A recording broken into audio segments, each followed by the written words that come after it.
जय हिंद दोस्तों पेश है आप आज आपके लिए आपका ये फेवरेट वीडियो जिसका नाम है मॉडल पेपर।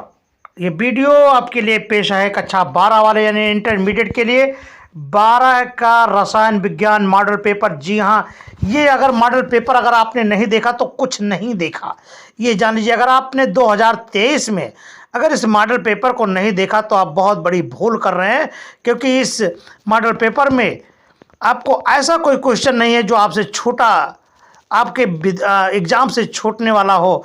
तो अगर ये वीडियो अगर आपने देखा है तो आपके बिल्कुल 2023 या किसी भी यूपी बोर्ड या आप किसी भी बोर्ड से हों तो आपके लिए बहुत ही उपयोगी होने वाला वीडियो है, क्योंकि इस वीडियो से कोई भी अलग अलग क्वेश्चन आने वाला नहीं है।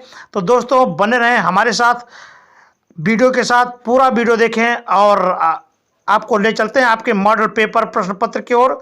तो आपने जाना कि एकल प्रश्न पत्र के अनुसार जो बोर्ड परीक्षा होने वाली है उसी के अनुरूप में है। तो माध्यमिक शिक्षा परिषद द्वारा जारी यह मॉडल पेपर आपके लिए बहुत ही उपयोगी है। तो देखिए, निर्देश आपको दिए हुए हैं, 3.5 घंटे का पेपर होगा, केवल एक प्रश्न पत्र है और पूर्णांक आपका है 70। तो 70 पूर्णांक हो जाएगा और आपको 30 नंबर प्रैक्टिकल में मिल जाएगा। तो 70 और 30 कितने हुए? तो 70 और 30 आपको 30 नंबर आपका प्रैक्टिकल में मिल जाएगा और 70 नंबर आपको लिखित परीक्षा में मिल जाएगी। तो कुल मिलाकर के आपका 100% हो जाएगा। ठीक है, तो चलते हैं बिना देरी के हुए आपको आपके अपने चहेता पसंदीदा कार्यक्रम में ले चलते हैं। ये रहा आपका पहला क्वेश्चन आपके स्क्रीन पर, ये रहा। टहलता टहलता आ गया, देखें कौन है, इसको कौन है, क्या है ये? कह रहा धातु न्यूनता दोष वाला क्रिस्टल क्या है? धातु न्यूनता दोष वाला क्रिस्टल क्या है? ऑप्शन आपका है NaCl, FeO, KCl या ZnO। तो इसके लिए आपका क्या सही है? तो इसमें है आपका जो सही है वह है FeO। क्या है? FeO। क्यों सही है उसके लिए पेश है ये देखिए। धातु न्यूनता परिवर्ती ऑक्सीकरण अवस्था प्रदर्शित करने वाले तत्वों के यौगिकों में पाया जाने वाला FeOS है। इसलिए आपका ये जो ऑप्शन है, ऑप्शन कौन सही है? ऑप्शन आपका ये आपका दूसरा ऑप्शन आपका ये आपका दूसरा ऑप्शन सही, बी वाला। ठीक है, चलिए चलते हैं अगले क्वेश्चन की तरफ चलते हैं।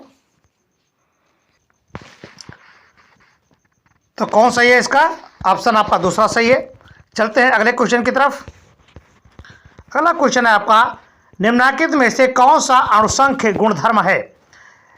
तो अणुसंख्य गुणधर्म देखिए इसमें क्या है?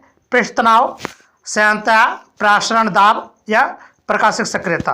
तो इसमें आपका जो प्रासरण दाब है वह अणुसंख्य गुणधर्म है, क्योंकि ये देखिए आपका तीसरा आपका सही है, क्योंकि आपको बताया जा रहा है क्योंकि प्रासरण दाब एक अणुसंख्य गुणधर्म है, क्योंकि यह विलयन में उपस्थित अणुओं या आयनों की संख्या पर निर्भर करता है, उनकी प्रकृति पर निर्भर नहीं करता है, इसलिए यह अणुसंख्य गुणधर्म है। कौन? प्रासरण। क्लियर? चलिए अगले क्वेश्चन की तरफ हम लोग बढ़ते हैं। अगला क्वेश्चन आपके स्क्रीन पर ये रहा, ये है अगला क्वेश्चन। 25 डिग्री सेल्सियस पर lithium ion, barium ion, sodium ion तथा मैग्नीशियम आयन या मतलब मैग्नीशियम आयन युग्मों के मानक ऑक्सीकरण विभव क्रमशः आपके दिए गए हैं +3.05, 2.75, 2.71 प्लस अगला दिया गया 2.37 है। तो इसमें बताया जा रहा है कि इनमें से प्रबल ऑक्सीकारक कौन है? तो इसमें प्रबल ऑक्सीकारक है आपका ये पहला आपका प्रबल ऑक्सीकारक है मैग्नीशियम।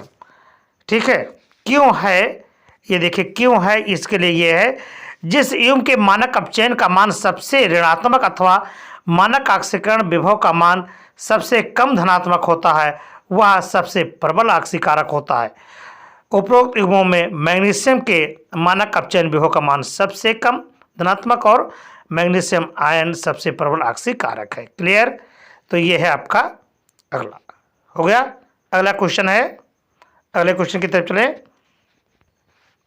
अगला क्वेश्चन ये रहा आपका, यदि कोई अपक्रिया के समीकरण का पालन यदि कोई अपक्रिया निम्न समीकरण का पालन करता है, जैसे k equal to 2.303/t log 1/1 minus x, तो अपक्रिया की कोट क्या होगी? किस अपक्रिया की कोट होगी? शून्य अपक्रिया, प्रथम अपक्रिया, द्वितीयक अपक्रिया या तृतीयक अपक्रिया? तो ये कैसे होगी आपकी? ये आपकी होगी प्रथम अपक्रिया। किधर होगा? ये प्रथम अपक्रिया होगी। क्या होगी? प्रथम अपक्रिया का। ये आपका सही है। ठीक है, चलो अगला क्वेश्चन है आपका,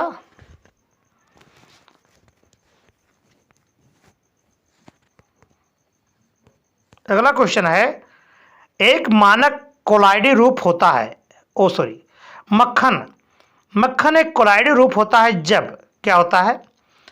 मक्खन एक कोलाइडी रूप में कब होता है? जब वसा प्रक्षिप्त होती है जल में, जल प्रक्षिप्त होता है वसा में, केशिन निलंबित होती है जल में, या उपरोक्त में से सभी या कोई नहीं।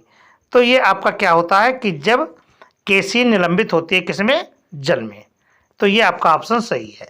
ठीक है, केशिन निलंबित होती है जब जल में, तो मक्खन क्या है? एक कोलाइडी रूप होता है। ठीक है, क्यों होता है ये आपको दिखना है। ये देखिए, मक्खन एक कोलाइडी रूप है जिसमें प्रक्षिप्त प्रावस्था जल होती है तथा प्रक्षेपण माध्यम वसा होती है।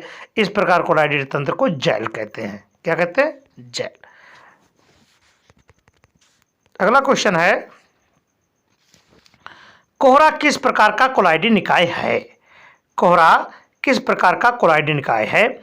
द्रव में गैस, गैस में द्रव, द्रव में द्रव या गैस में द्रव। तो ये कैसा निकाय है आपका? ये है आपका गैस में द्रव। कोहरा है, किस प्रकार का कोलाइडी निकाय बनेगा? गैस में द्रव। ठीक है, अगला क्वेश्चन देखिए इसका उत्तर ये है कि कोहरा एक कोलाइडी निकाय है जिसमें परिक्षेपण माध्यम गैस में प्रक्षिप्त प्रावस्था द्रव उपस्थित होता है। ठीक है, अगला क्वेश्चन है आपका, अमोनिया गैस को शुष्क करने के लिए निम्न में से कौन सा पदार्थ उपयुक्त रहेगा? तो इसमें कौन सा पदार्थ उपयुक्त रहेगा? सांद्र सल्फ्यूरिक अम्ल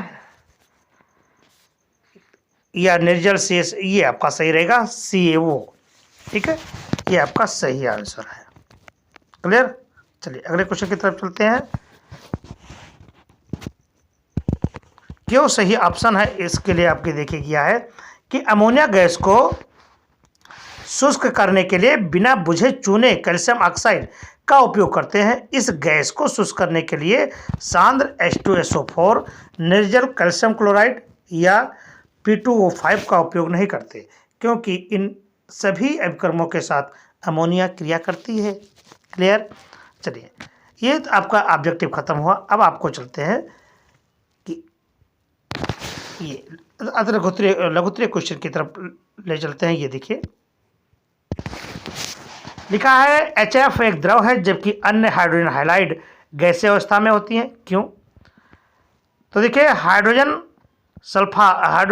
यानी HF फ्लोराइड एक अणु के मध्य में अंतराणविक हाइड्रोजन आबंध पाया जाता है, जिसके कारण ये परस्पर जुड़ करके बृहद अणु यानी बड़े अणु का निर्माण करते हैं। अतः यह द्रव अवस्था में रहता है, लेकिन अणुओं में हाइड्रोजन आबंध बनने की क्षमता नहीं होती, अतः यह गैसीय अवस्था में उपस्थित रहता है।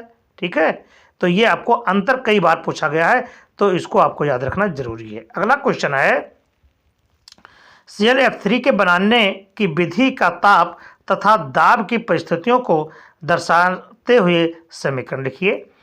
तो देखिए, यह है क्लोरीन तथा फ्लोरीन की 200 से 300 डिग्री सेल्सियस पर क्रिया कराने पर ClF3 बनता है। ये क्लियर? अगला क्वेश्चन है, हाइड्रोक्लोराइड एक संयोजी यौगिक है परंतु इसका जलीय विलयन आयनिक हो जाता है। क्यों? हाइड्रोक्लोराइड एक सहसंयोजक यौगिक है, बात सही है। यद्यपि HCl जल से क्रिया जब करेगा तो क्या करेगा? हाइड्रोनियम आयन बना लेगा, H3O+ बनाएगा, क्योंकि HCl की जल योजन ऊर्जा का मान बंद ऊर्जा के मान से अधिक होता है, अतः यह जल सुगमता से आयनीकृत हो जाएगा। क्लियर। अगला क्वेश्चन है आपका, क्रोमिल क्लोराइड परीक्षण का रासायनिक समीकरण लिखिए। तो पोटेशियम डाइक्रोमेट देखे K2Cr2O7 प्लस 14 HCl से प्रक्रिया करेंगे तो क्या बनेगा, क्रोमिल क्लोराइड बनेगा, CrCl2 बनेगा। क्लोरीन के ऑक्सी अम्लों की संरचना दीजिए। क्लोरीन की ऑक्सी अम्लों की संरचना देखिए इस तरह से होती है।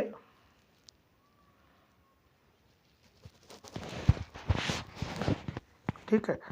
नेजल HCl विद्युत का कुचालक है, परंतु जलीय HCl कुचालक नहीं है, क्यों? ये कई बार पूछा गया है। नेजल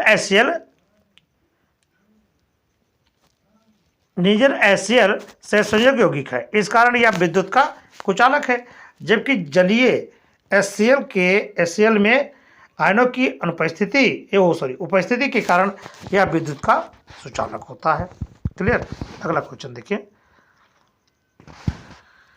स्पष्ट कीजिए कि कॉपर आयन जलीय विलयन में अस्थायी क्यों नहीं है। तो जलीय विलयन में कॉपर आयन में असमानुपातित अभिक्रिया देता है। ये Cu प्लस गिव्स आउट करेंगे तो 2 हो जाता है, कॉपर अलग हो जाता है।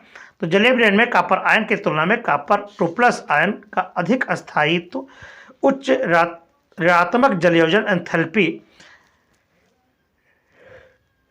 H0 के कारण होता है। ठीक है। अगला क्वेश्चन कह रहा है कि Zn2+ के लवण सफेद होते हैं जबकि कॉपर Cu2+ के लवण नीले क्यों? ये बहुत इंपॉर्टेंट क्वेश्चन है। तो Zn2+ में देखिए 3Z आपका देखिए यहाँ पर 3D10 और 4S, इसमें अगमित इलेक्ट्रॉनों की संख्या क्या होती है, 0 होती है, और इसमें देखिए अगमित इलेक्ट्रॉनों की संख्या 1 होती है। तो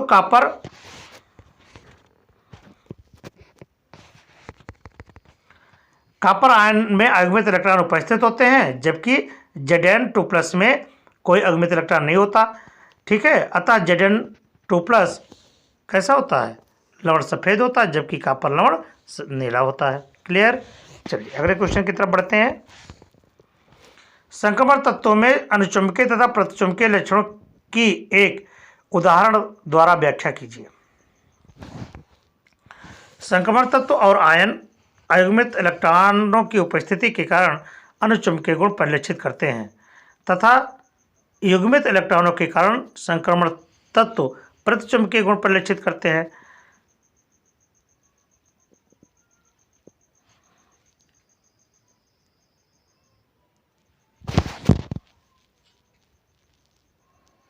ये Cu+ ये R D10 और आयरन में D5 अनुचुंबकीय। संक्रमण तत्व धात्विक लक्षण क्यों प्रदर्शित करते हैं? संक्रमण तत्व की आयन एंथैल्पी का मान भिन्न होता है। इन तत्वों में Ns इलेक्ट्रॉनों के अतिरिक्त अपूर्ण D कक्षकों के इलेक्ट्रॉन भी धात्विक आबंध निर्माण में सहायता करते हैं, इस कारण संक्रमण तत्व धात्विक लक्षण दर्शाते हैं। संक्रमण तत्व तो रंगीन यौगिक होते हैं, यौगिक बनाते हैं, क्यों? संक्रमण तत्वों द्वारा रंगीन आयन बनाने की व्याख्या कीजिए। संक्रमण तत्व अथवा तत्व आयनों का रंग अपूर्ण D कक्षकों की उपस्थिति के कारण होता है। अपूर्ण D कक्षकों में अनुपस्थित अयुग्मित इलेक्ट्रॉन दृश्य क्षेत्र से प्रकाश के अवशोषण करके निम्न ऊर्जा वाले D कक्षक से उच्च ऊर्जा वाले D कक्षक में चले जाते हैं। व्याख्या कीजिए। ये क्वेश्चन देखिए।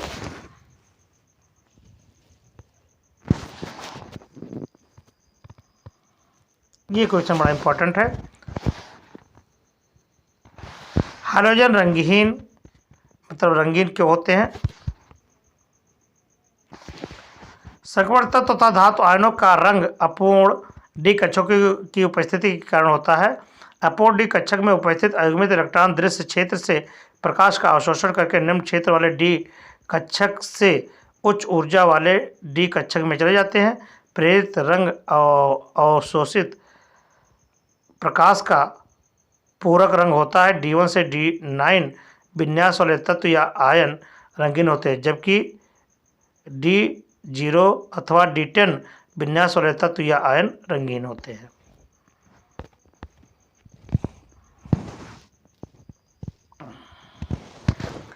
निम्नलिखित प्रत्येक युग्मों में से कौन सा यौगिक OH-SN2 अपक्रिया में अधिक तीव्रता से अपक्रिया करेगा?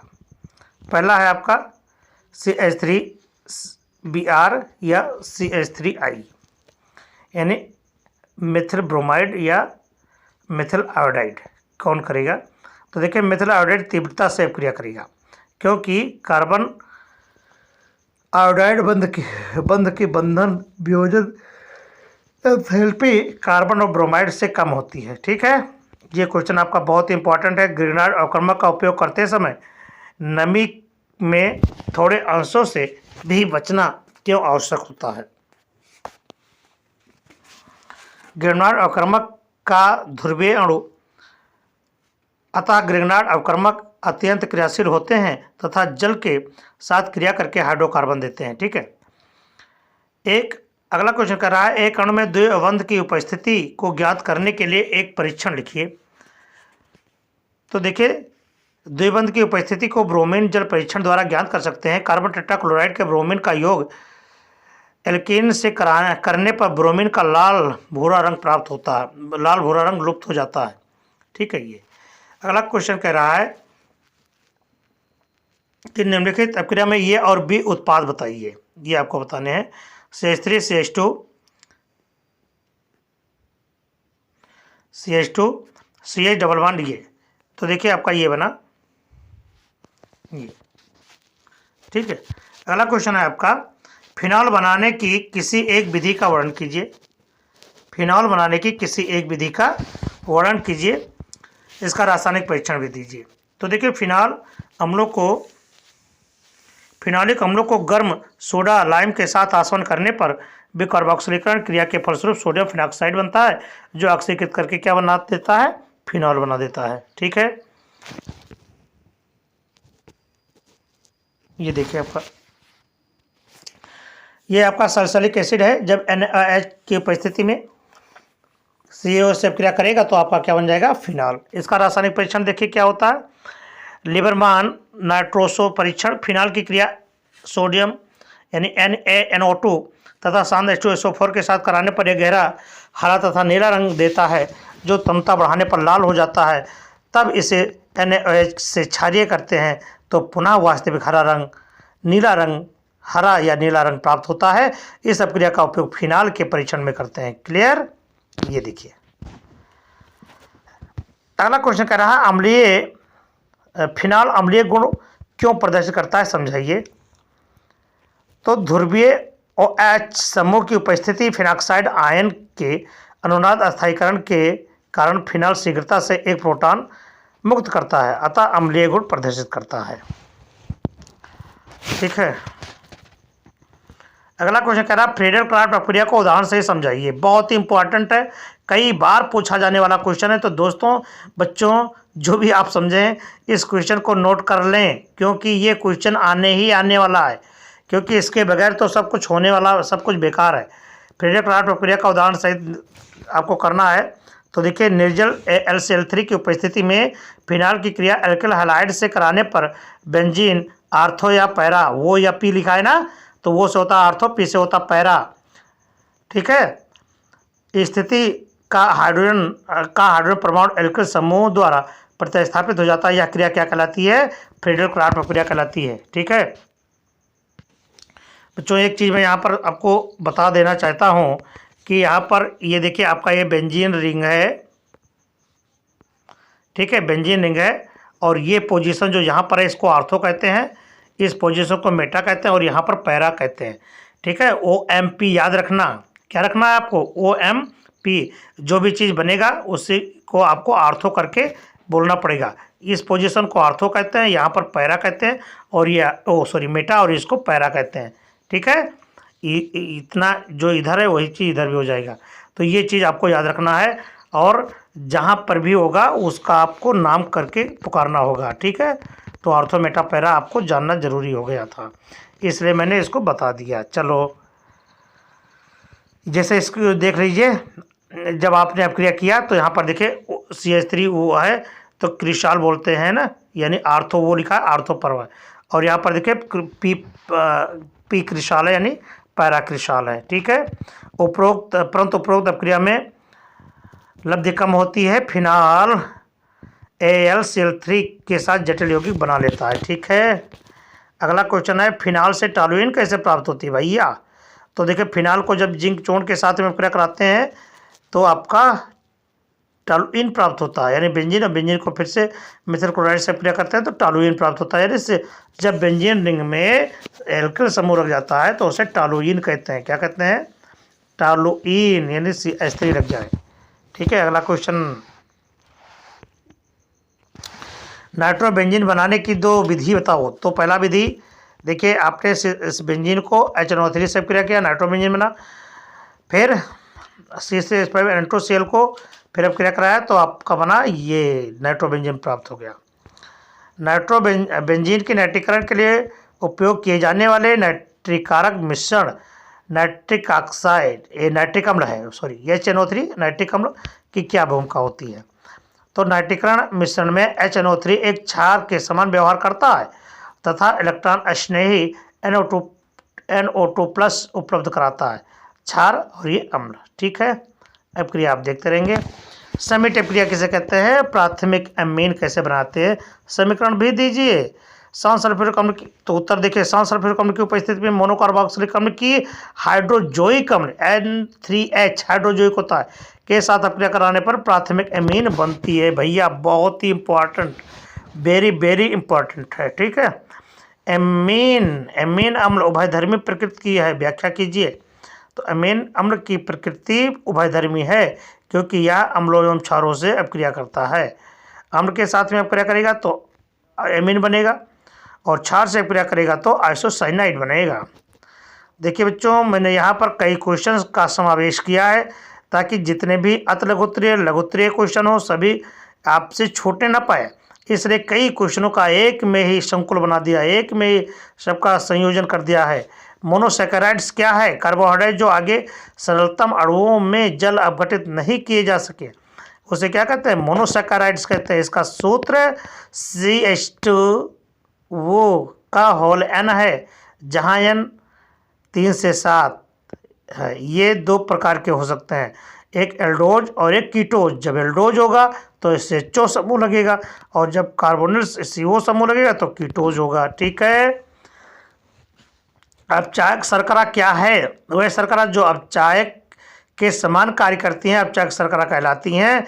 ये एक एल्डिहाइड और या एक कीटोनिक समूह रखती हैं। सभी मोनोसैकेराइड्स डाइसैकेराइड्स अपचायक शर्करा है, जैसे ग्लूकोज, फ्रक्टोज, लैक्टोज आदि, ठीक है।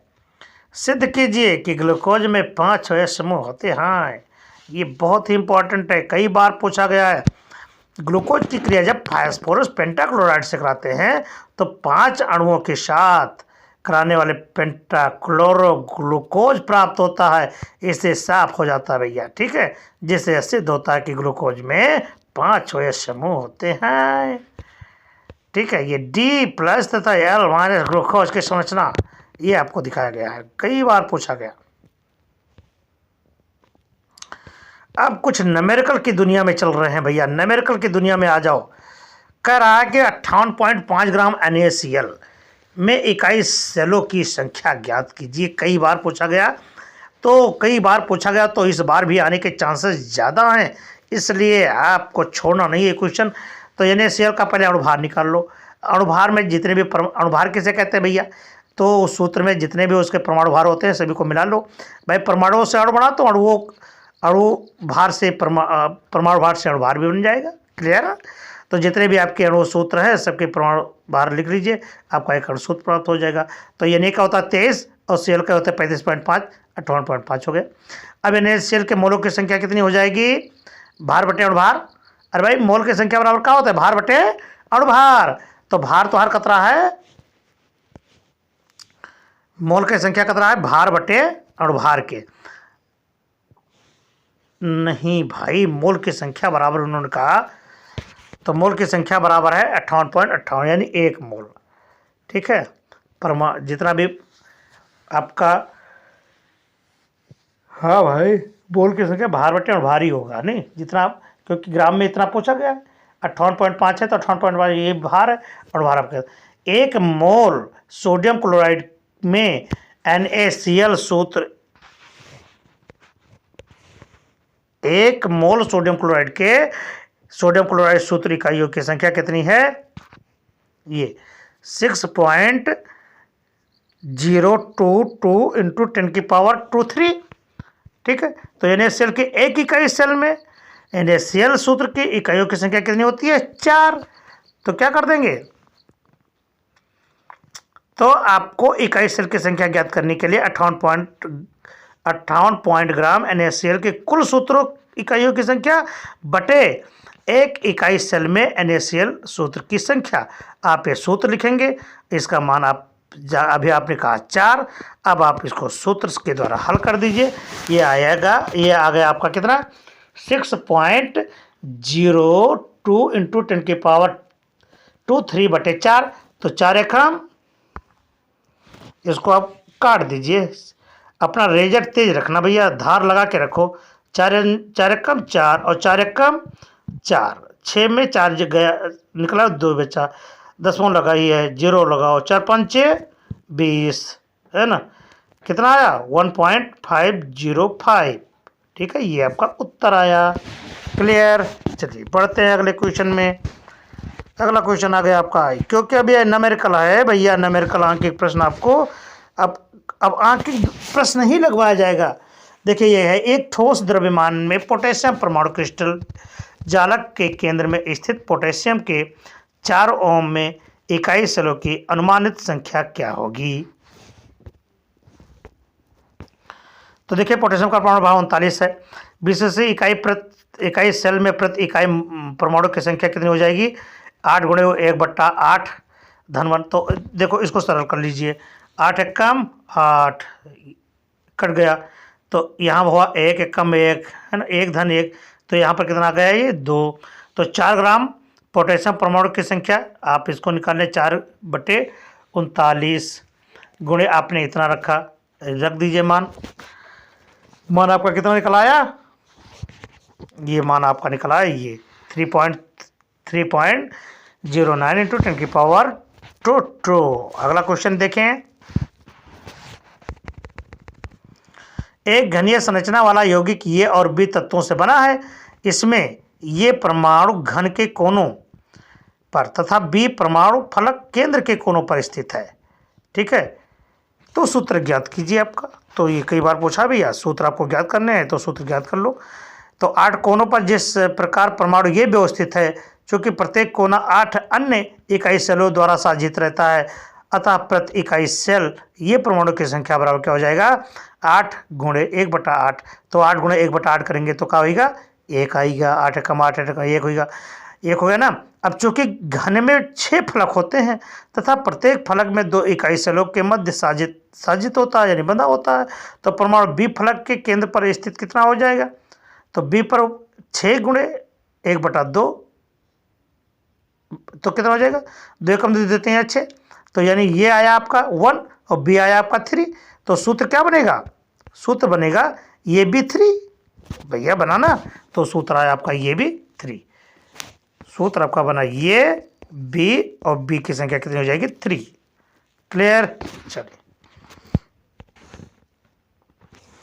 एक विशेष जालक रूप में क्रिस्टलीकृत होता है एक तत्व का इतना है जिसके कोर की लंबाई आपको 288 pm है, पिकोमीटर। तत्व का घनत्व इतना है, तो 208 ग्राम तत्व के कितने परमाणु की संख्या होगी। तो एक इकाई सेल का आयतन 1 क्यूब, यानी ये क्यूब हो जाएगा, मान रखेंगे। 200 ग्राम तत्व का आयतन बी बराबर द्रव्यमान गुणे घनत्व, आप मान रख देंगे। इकाई सेलों की संख्या कुल आयतन बटे एक इकाई सेलों का आयतन, तो बराबर कितना हो जाएगा 77.03/2 इंटू 39 गुणे 10⁻²3 है ना, मान रख देंगे। ये मान आ गया आपका, आया ना। चलिए अगला क्वेश्चन बढ़ते हैं। सल्फ्यूरिक अम्ल का एक नमूना 94% है और उसका घनत्व इतना है, इस ब्लेंड की मोलरता प्रकलित कीजिए। इतना आ गया आपका, ठीक है। तो ये न्यूमेरिकल आपको दिए गए हैं, न्यूमेरिकल आपको लगाने हैं, लगाते चले भाई, क्योंकि न्यूमेरिकल आपका 3 नंबर से 4 नंबर तक पूछा जाएगा, यानी 3 से 4 क्वेश्चन आपको पूछे जाएंगे प्रत्येक जो फिजिकल केमिस्ट्री है आपकी, फिजिकल केमिस्ट्री से आपको पूछा जाएगा। देखिए यहाँ पर एक ब्लेंड का दिया गया कि ग्लूकोज के 12 ग्राम को 100 ग्राम जल में घोला गया है। इस ब्लेंड का क्वथनांक ज्ञात करना है आपको। क्वथनांक आपको इतना दिया गया, तो इसमें क्या ज्ञात करना है, जल के केबी का मान ज्ञात करना है, ठीक है। तो देखिए ये मान आपको दिया गया है, भार इतना दिया गया है, विलायक का भार इतना दिया गया, ताप आपको इतना दिया गया, सूत्र ग्लूकोज है तो H12O6 होगा ही, आप सूत्र रख देंगे, केबी का मान आपका इतना निकल आएगा, ठीक है। तो सूत्र से सवाल आप लगाते रहें भाई, सवाल लगाना आपका फ़र्ज है, क्योंकि सवाल तो आएगा ही, अभ्यास करते रहो। कह रहा है 3 ग्राम यूरिया को NH2CO NH2, यूरिया का सूत्र क्या है, NH2CO NH2 को 100 ग्राम जल में घोलने पर जल के क्वथनांक में उन्नयन की गणना कीजिए। तो देखिए क्वथनांक में उन्नयन विधि से आप क्वथनांक का उन्नयन निकालेंगे, तो डेल्टा TB = 1000 गुणे KB गुणे W/mW है ना, तो आप मान रख देंगे, सवाल लग जाएगा। अगला क्वेश्चन है 9 ग्राम ग्लूकोज को 500 ग्राम जल में घोला गया है, तो इसके क्वथनांक का गणना करना है, ये चीज़, ठीक है। अगला क्वेश्चन दिया गया है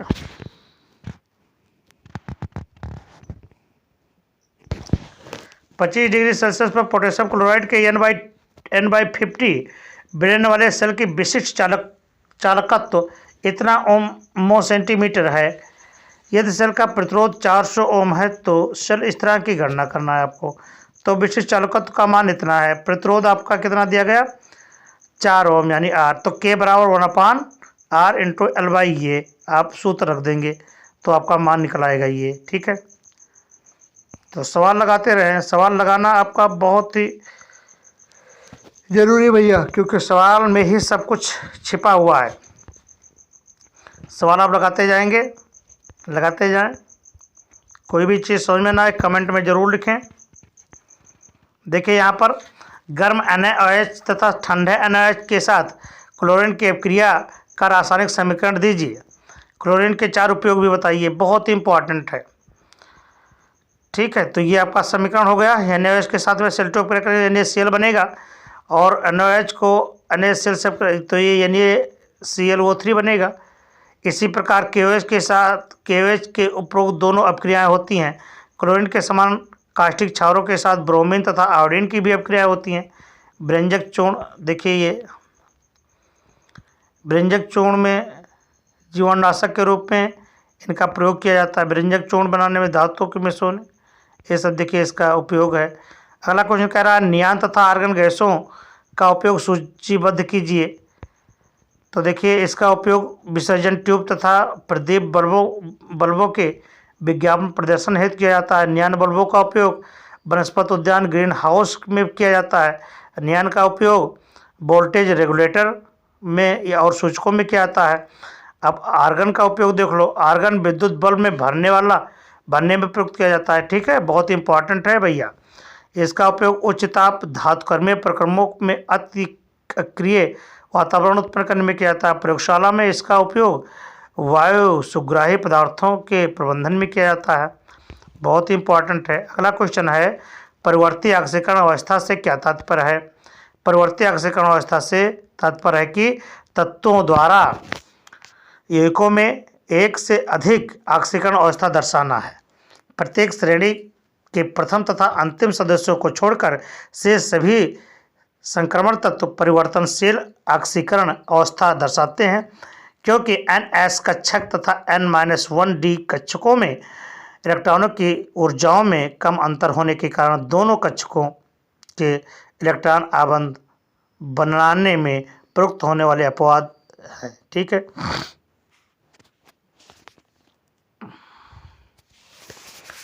अगला क्वेश्चन है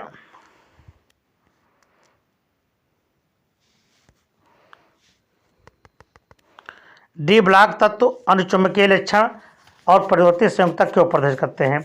तो संक्रमण तत्व और आयन अयुग्मित इलेक्ट्रॉन उपस्थिति के कारण अनुचुंबकीय गुण प्रदर्शित करते हैं। ठीक है,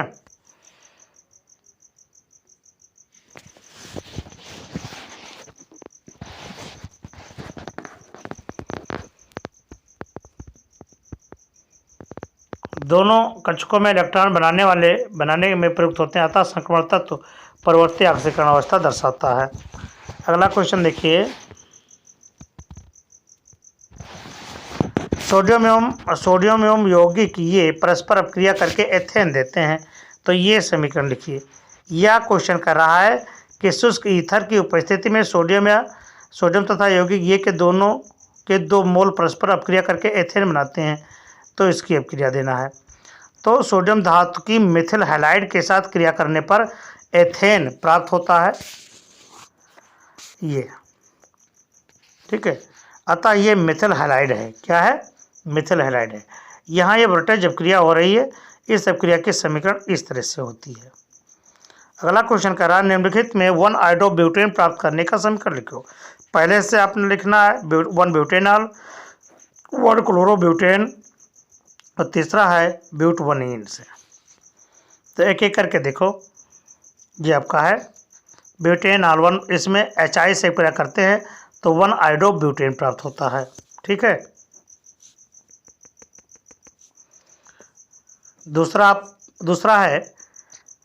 दूसरा सोडियम आयोडाइड से क्रिया कराया गया तो आपका ये बनता है। तीसरा देखो,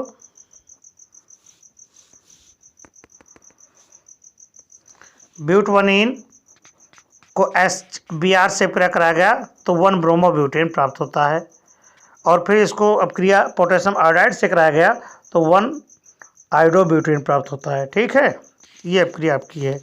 संडमेयर अपक्रिया भी आपको बताने किसे कहते हैं। संडमेयर अपक्रिया बहुत ही इंपॉर्टेंट है। क्यूप्रस लवण की उपस्थिति में नाभिक स्नेही CnBr Cl- आदि डायएजो समूह का डायएजोनियम क्लोराइड से प्रतिस्थापन कर देते हैं और एरिल हाइलाइड बन जाता है। यह अपक्रिया क्या कहलाती है? संडमेयर अपक्रिया कहलाती है। और अगला क्वेश्चन जो आएगा आपकी स्क्रीन पर, बहुत ही लाजवाब, जिसका कोई ना जवाब है, ये बिल्कुल लाजवाब है, जिसको हर कंपनी मतलब हर बार बार इसको पूछने की प्रेरणा की जाती है। ये है आपका क्वेश्चन। रासायनिक समीकरण देते हुए स्पष्ट कीजिए कि क्लोरोबेंजीन से निम्न यौगिक आप कैसे बनाओगे। तो भैया ये क्वेश्चन आपका बहुत इंपॉर्टेंट है। पहला है DDT, टालोजिन, वेंजीन या फिनॉल। ये क्वेश्चन बहुत ही इंपॉर्टेंट है। तो क्लोरोबेंजीन से आपको ये चीज़ पूरे बनाने हैं। पहला क्या बनाना है? DDT, दूसरा है टालोजिन, तीसरा बेंजीन और चौथा फिनॉल। तो भैया बनाओ, DDT बनाओ। तो क्लोरल देखो, ये आपका क्लोरल है। क्लोरल से जब आप क्रिया कराते हैं क्लोरोबेंजीन से तो आपकी अपक्रिया बनती है, और अपक्रिया बन करके क्या देता है आपको? ये देती है PP डाइफेनिल ट्राइक्लोरोएथेन। ये क्या है? DDT है भैया, इसी को तो DDT बोलते हैं। क्या है? डाइक्लोरो, यानी पैरा पैरा पोजीशन पर है, तो ये क्लोरो और ये क्लोरो पैरा पोजीशन पर है, तो क्या बोलते हैं? पैरा पैरा डाइक्लोरो और डाइफेनिल, और यहाँ पर देखिए ट्राइक्लोरोएथेन। कितने कार्बन है? 2 कार्बन है, तो ये है DDT। क्या है? DDT। तो एक क्लोरोबेंजीन से आपने तो एक चीज़ प्राप्त कर लिया। क्या प्राप्त कर लिया? DDT। अब दूसरा प्राप्त करो भैया। दूसरा क्या प्राप्त करना है आपको, टॉलुइन। ये आ गया आपका टॉलुइन, प्राप्त करिए। तो ये क्लोरोबेंजीन है, और क्लोरोबेंजीन को किसके साथ में, H3Cl मिथिल क्लोराइड के साथ में सोडियम के इथरी ब्लेंड में इसको अपक्रिया करते हैं, टॉलुइन प्राप्त होता है। भैया क्या देखिए, टॉलुइन प्राप्त हो गया। ठीक है, अगला क्लोरोबेंजीन के साथ में हाइड्रोजन से अपक्रिया कराएगा, बेंजीन प्राप्त हो गई। क्या प्राप्त हुआ, बेंजीन। और तीसरा ये हो गया। चौथा देखिए चौथा है आपका क्लोरोबेंजीन के साथ में जब NaOH से अपक्रिया कराया गया 300 डिग्री सेल्सियस पर, तो फिनाल प्राप्त हुआ। क्या बना, फिनाल। ठीक है, तो फिनाल प्राप्त हो गया, तो बहुत ही सहज अपक्रिया हो गई। ठीक है, चलिए अगले क्वेश्चन की तरफ बढ़ते हैं। ब्रिटिश अपक्रिया किसे कहते हैं, ब्रिटिश फिटिंग अपक्रिया किसे कहते हैं। ये देखिए दोनों में एक में है कि जब एल्किल हैलाइड के सोडियम के साथ में इथरी ब्लेंड में अपक्रिया कराते हैं तो क्या एल्केन प्राप्त होता है, तो एल्केन प्राप्त होना ब्रिटिश अपक्रिया कहलाती है। ये देखिए, है ना। फिटिंग अपक्रिया में देखिए क्या होता है, ये क्लोरोबेंजीन को अपक्रिया कराते हैं तो टॉलुइन प्राप्त होता है। तो ये आपकी कौन सी अपक्रिया होती है, ब्रिटिश फिटिंग अपक्रिया। फिटिंग अपक्रिया क्या होती है, जब दो एरिल समूह, भैया समझ रहे हैं, एरिल समूह जब आते हैं, यानी क्लोरोबेंजीन हो, यानी बेंजीन के साथ में कोई हैलाइड जब जुड़ा होता है तो उससे एरिल समूह कहते हैं। तो जब दो एरिल अणु सोडियम के साथ में क्रिया करके डाई एरिल का निर्माण करते हैं तो उसे फिटिंग अपक्रिया कहते हैं। डॉर्जन अपक्रिया बहुत इंपॉर्टेंट है। अल्कोहल को प्रिमिडीन की सूक्ष्म मात्रा में उपस्थिति में इथानॉल क्लोराइड के साथ में गर्म करने पर क्या बनता है, एल्किल क्लोराइड बनता है। यह अपक्रिया डॉर्जन अपक्रिया कहलाती है। ये देखिए आपका हुन्स-डीकर अपक्रिया भी पूछी गई है कई बार। हुन्स-डीकर अपक्रिया तो बहुत ही इंपॉर्टेंट है भैया। तो ये जितनी भी अपक्रियाएं ये आपको पूछे जाना है। सेलोप्रोपेनॉइड को ब्रोमीन के साथ में अपक्रिया करते हैं तो एथर ब्रोमाइड बनता है। हाइलोफार्म अपक्रिया अपक्रिया जिसमें मेथिल कीटोन युक्त समूहयुक्त यौगिक कास्टिक क्षारों के साथ में अपक्रिया करते हैं तो उससे हाइलोफार्म अपक्रिया कहते हैं। ठीक है, अगला क्वेश्चन है, प्रयोगशाला में बेंजल्डिहाइड बनाने की विधि का रासायनिक समीकरण लिखिए। तो ये देखिए बेंजल्डिहाइड बनाने की विधियाँ, बेंजिल अल्कोहल के ऑक्सीकरण से बेंजिल अल्कोहल को पोटेशियम डाइक्रोमेट तथा सल्फ्यूरिक अम्ल के साथ में ऑक्सीकृत करने पर बेंजल्डिहाइड प्राप्त होता है। ये देखिए बेंजिल अल्कोहल को ये अपक्रिया कराते हैं, बेंजल्डिहाइड प्राप्त होता है। ठीक है, ये देखिए बेंजिल क्लोराइड को अपक्रिया कराते हैं तो ये भी बेंजिल्डिहाइड प्राप्त होता है। रासायनिक अपक्रिया अल्कोहलिक पोटेशियम साइनाइड से अपक्रिया कराते हैं तो बेंजोइन प्राप्त होता है। टॉलरेंट अपक्रमक से अपक्रिया कराते हैं, बेंजल्डिहाइड को टॉलरेंट अपक्रमक से अपक्रिया कराते हैं तो बेंजोइक एसिड प्राप्त होता है। ये अपक्रिया है। ठीक है, अगला क्वेश्चन, हाफमान अपक्रिया आ गया। ये हाफमान ब्रोमाइड या सेमिट अपक्रिया किसे कहते हैं। हाफमान जब एमाइड की अपक्रिया ब्रोमीन तथा प्रबल क्षार के साथ में अपक्रिया कराई जाती है तो इसे क्या कहते हैं, हाफमान अपक्रिया कहते हैं। देखिए ये सेमिट अपक्रिया में देखिए क्या होता है, जब सल्फ्यूरिक अम्ल की उपस्थिति में प्रोपेनोइक अम्ल की हाइड्रोजोइक अम्ल के साथ में अपक्रिया कराते हैं तो एथिलेमिन प्राप्त होता है। ठीक है, हाफमान ब्रोमाइड की अपक्रिया देखिए इस तरह से होती है। ये क्लियर। अगला क्वेश्चन है, बेंजीन सल्फोनिक एसिड के साथ में एनिलीन बनाने की रासायनिक समीकरण देते हुए एनिलीन की कार्बिल एमेन या डाइएजुटीकरण अपक्रिया को रासायनिक समीकरण दीजिए। तो ये देखिए ये है, बेंजीन सल्फोनिक अम्ल के साथ में अपक्रिया कराते हैं तो ये आपका बनता है। क्लियर। चलिए अगला क्वेश्चन है आपका बहुत इंपॉर्टेंट, आरएनए डीएनए में कोई अंतर बताइए। तो ये देखिए ये केंद्रक में पाया जाने वाला क्रोमोसोम में पाया जाता है, ये मुख्यतः कोश का द्रव्य में पाया जाता है। इसमें डीऑक्सीराइबोस शर्करा होती है, इससे राइबोस शर्करा होती है, इससे द्विकुंडलित संरचना होती है। ये एक कुंडलित संरचना हो यानी एकहरी होती है। इनमें अनुवांशिक पदार्थ गुणों को स्थानांतरित में महत्वपूर्ण भूमिका निभाते हैं। ये प्रोटीन संश्लेषण में महत्वपूर्ण भूमिका निभाती है। डीएनए फिंगरप्रिंटिंग क्या है, प्रत्येक व्यक्ति का एक निश्चित डीएनए पैटर्न का अनुक्रम होता है जो किसी अन्य व्यक्ति से भिन्न होता है। प्रत्येक व्यक्ति के डीएनए अणुओं में क्षारकों और अनुक्रम अद्वितीय होते हैं। व्यक्ति की पहचान के लिए डीएनए अंगुल छापा काम में लेते हैं।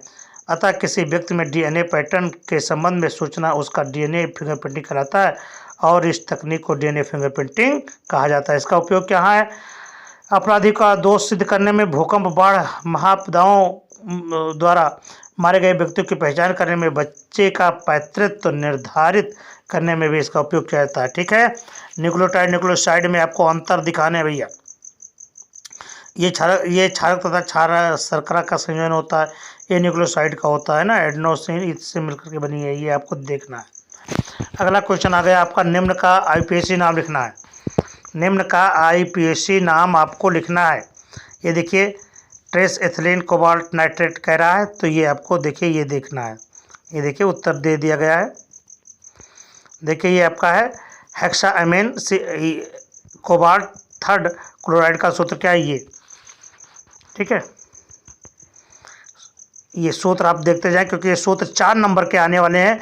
चारों नंबर आपसे 4 नंबर के इसी सूत्र से पूछे जाएंगे। कहीं आगे से आने वाला नहीं है, तो ये सूत्र को पूरा ए टू जेड देख लीजिए। निम्नलिखित यौगिकों का आईपीएसी नाम लिखिए।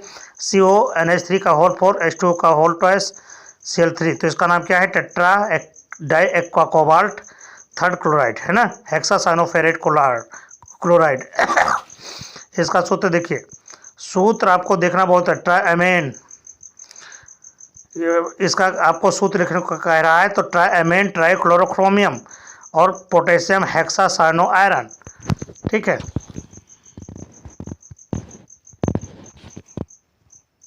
ये देखिए सभी के आईपीएसी नाम आपको लिखने को दिए गए हैं। इस आईपीएसी को आपको एक एक करके नाम लिखना होगा। देखिए या 2022 में इसको दिया गया था, 2022 में एक ही सेट में इसको दिया गया था, तो ये आपको देख लेना। ये अगला, ये देखिए अगले क्वेश्चन में दिया गया था। एक एक करके आपको पूरे के पूरे आईपीएसी नाम चेक कर लेने होंगे। कहाँ पर आपको गलती है, गलती मत करना। थोड़ी थोड़ी चीज़ें हैं, अगर आप गलती करेंगे तो नंबर कट जाएगा भैया, क्योंकि बोर्ड परीक्षा में आपको बहुत ही सतर्कता से इम्तिहान देना होगा, क्योंकि आप जितने ही सावधानी से उत्तर देते हैं उतने ही अच्छे से आपको नंबर भी मिलेंगे। हाइबर विधि से अमोनिया बनाने की विधि आ गया भैया 5 नंबर का। ये आपका लॉन्ग आंसर है 5 नंबर का। अमोनिया बनाने की विधि हाइबर विधि से बताया गया है। तो नाइट्रोजन और हाइड्रोजन से अमोनिया का संश्लेषण उत्क्रमण क्रिया द्वारा किया जाता है। ये देखिए, ठीक है। ये आवश्यक चीज़ें, विधि, उपयोग आपको दिखाया गया है। ये आपका आप देखते रहें। अब क्रिया देखिए, ये अमोनिया जब बन गई तो इसकी क्रिया भी क्लोरीन से किस तरह से होती है। क्लोरीन से बनेगी तो नाइट्रोजन गैस निकलेगी, ठीक है। ये देखिए, अब चाहे इसका उपयोग में देखिए, द्रव अमोनिया प्रशीतक के रूप में क्या आता है। अमोनिया का उपयोग कपड़ों की ग्रीस, चिकनाई, धब्बों आदि को हटाने में भी इसका उपयोग किया जाता है। आर्क विधि द्वारा नाइट्रिक एसिड का भी प्रयोग, नाइट्रिक ऑक्साइड का प्रयोग यानी NO किस तरह से किया जाता है, ये आपको बनाने को दिखाया गया है। आप इसको भी बनाते रहेंगे। एक ही वीडियो आपके लिए पूरे सिलेबस को खंगाल देगा, पूरे सिलेबस को निचोड़ कर रख दिया है इस वीडियो ने। तो बच्चों, इस वीडियो को अगर आपने ज़रा सा स्किप किया तो जान लीजिए कि आप अपने साथ, अपने भविष्य के साथ खिलवाड़ कर रहे हो, ठीक है। तो आप इस क्वेश्चन को देखते रहना। क्लोरीन के औद्योगिक के निर्माण में भी ये देखिए, ये आप क्वेश्चन बार बार नहीं, ये क्वेश्चन पूछा जाने वाला है 2023 में। ये ब्रायन के विद्युत अपघटन द्वारा क्लोरीन का निर्माण, ये इस बार इसी का चांस है भैया। तो ये आपको देखना है, देखते रहो। बहुत ही इम्पोर्टेंट पॉइंट है। किण्वन किससे कहते हैं? इस क्रिया के लिए अनुकूल परिस्थिति किण्वन वह प्रक्रम है जिसमें कार्बनिक यौगिक जीवाणुओं द्वारा धीरे धीरे सरल कार्बनिक पदार्थों में क्षय हो जाता है या अपघटित हो जाता है, और यह क्रिया जीवों द्वारा संपन्न होती है। यह एक ऊष्माक्षेपी प्रक्रम है। किण्वन शब्द का प्रयोग सर्वप्रथम लिपिक नामक वर्ग ने किया था। इस प्रक्रम में कार्बन डाइऑक्साइड गैस की तीव्रता से निकलने के कारण विलयन में उबलने लगता है। दूध का जमना, गन्ने का रस, शराब का बनना, ना, ये सब चीज़ें हैं।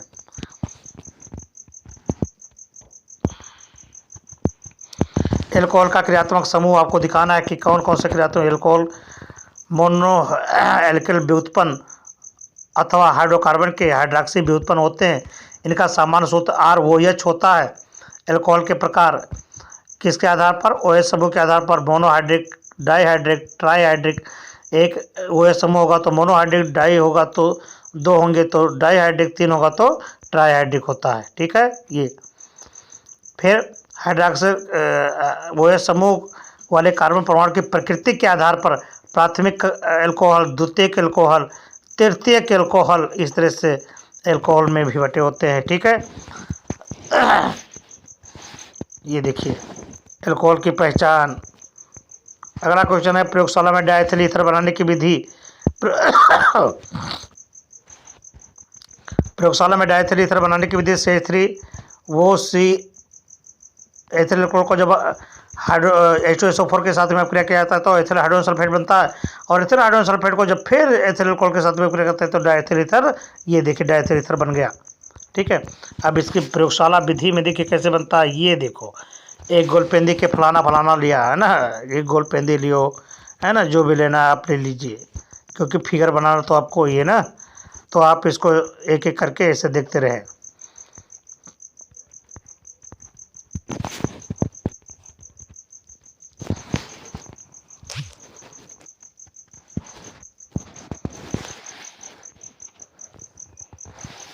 ठीक है, अगला क्वेश्चन देखिए, ये इसकी क्रिया है। अगला क्वेश्चन क्या है, एसिटल्डिहाइड बनाने की विधि। एक में ही आपको सभी को दे दिया गया एसिटल्डिहाइड। अब कोई दूसरे वीडियो की ज़रूरत नहीं है आपको। प्रयोगशाला में एसिटल्डिहाइड बनाने की विधि, अगर इसको तैयार कर लिया, अल्कोहल का अम्लीय पोटेशियम डाइक्रोमेट के साथ में अपक्रिया करते हैं। ये देखिए ये रहा आपका वीडियो, ये रहा, ये इसी ही तो आपको नंबर दिलाएगा भैया। ये देखिए ये रहा आपका। ठीक है, एल्डिहाइड की बनाने की दो विधियाँ। अगला क्वेश्चन भी इसका टॉलन अपक्रम परीक्षण देखिए, फिर फेरिक मिलान के साथ में अपक्रिया।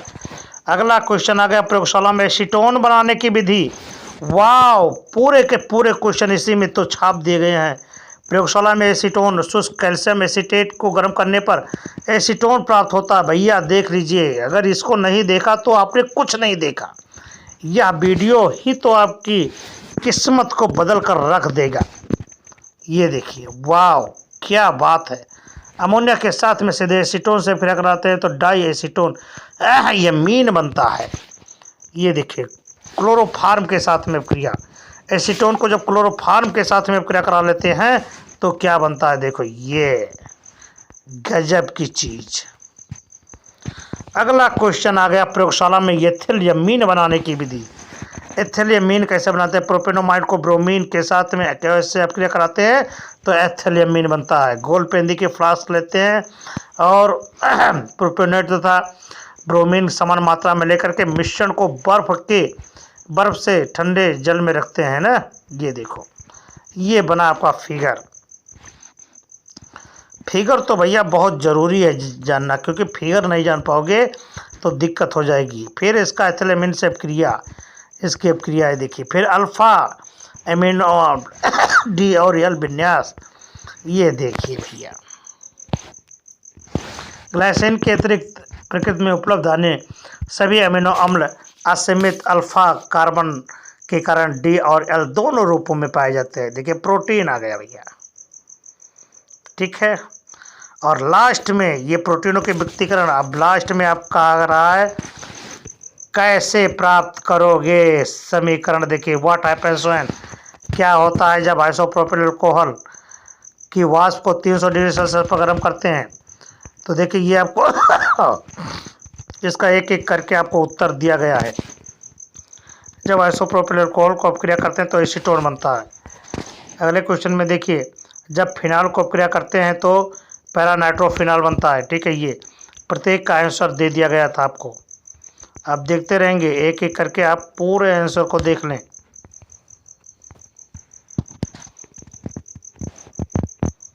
ठीक है, कैसे प्राप्त करोगे, कैसे प्राप्त करोगे भाई।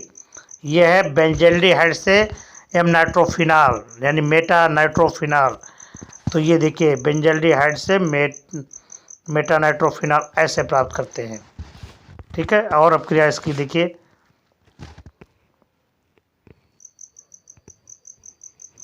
ये क्रिया है।